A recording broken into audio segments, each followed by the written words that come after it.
I love visiting Boulder, Colorado. It's the conscious capital of the world. In fact, people in Boulder are so conscious that they're always conscientious enough to tell you how conscious they are, which means they're humble too. Let me tell you about Boulder. With Boulder, you're in what's called the Boulder Bubble. What's that? That's 25 square miles of reality that's then surrounded by the rest of the world. Everything outside of the Boulder Bubble is pretty abnormal. As soon as I arrive in Boulder, I instantly want to put on a vest and get behind the wheel of a Subaru Outback. I don't know why, but it's great. I think it might have something to do with astrology. Whenever I'm in town, 100% of the time I spend 90% of my time on Pearl Street. I love watching the street performers.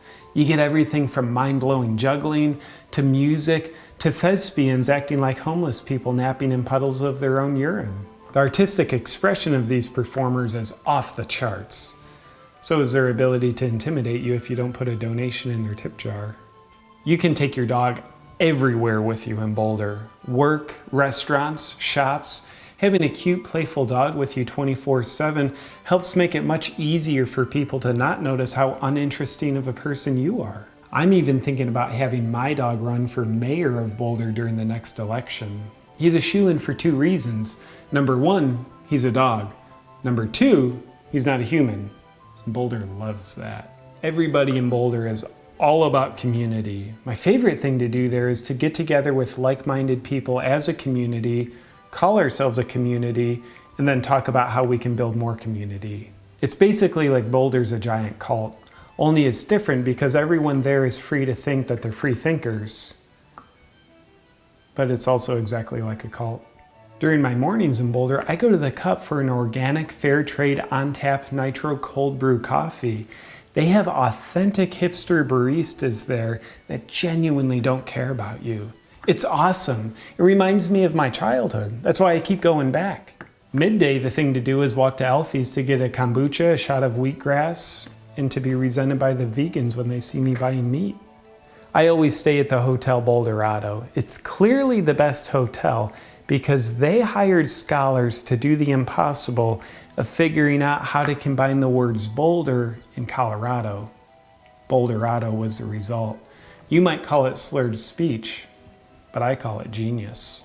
Every exaggeratedly light tone of voice talking, prolonged eye contact holding inner peace junkie in town went to Naropa University. And I'm just like, what'd you major in, bro? Oh, calm breathology? The social science of awkward silences? Well, it's nice to meet you, your Buddha-ness. 300 days of sunshine per year in Boulder. I love it. Even though I'm so Caucasian that it's highly stressful for me to be in the sun that much. But everyone else in town always says how much they love the incessant sunshine. So that makes me think that I love it too. There's a lot of white people in Boulder. A suspicious amount. I don't know what else to say about that. Everyone has a deep love for the outdoors, aka a hatred for the indoors. I just love the mountains, and I love to talk about my connection with the mountains. I spend more time doing that than I do in the actual mountains. Friends invite me for an easy hike up Mount Sanitas. 15 minutes into the hike, I'm out of breath from the elevation and hating my life, but still pretending that I'm enjoying myself because I'm one with the mountains. Is Boulder liberal? It's kind of fuzzy. Let's put it this way, when Trump got elected, it was really hard to tell, were people walking around Boulder in a blissful state of silence, feeling peace and tranquility, or were they mortified to the extent that they just couldn't talk from the post-traumatic stress disorder? Weed is definitely legalized, or if I may sound astute, cannabis. I always hit up my favorite shady-looking dispensary, then get medicinal sitting by Boulder Creek. I only use it for preventative medicine. Turns out there's a lot of diseases that I need to prevent. So I have to use a lot of weed, marijuana, cannabis. Forgot what I was going to say. So I love Boulder so much that I want to permanently move there. I'm just waiting for real estate prices to escalate a little higher so that I can feel like I'm getting more value out of my future property. I just wish the rest of the world could be like Boulder. This Tuesday, March 7th, I'll be back in Boulder for the official release event for my new book, How to Be Ultra Spiritual, hosted by the Boulder Bookstore. And I'd love to have you come and join me. Just visit boulderbookstore.net to grab your tickets.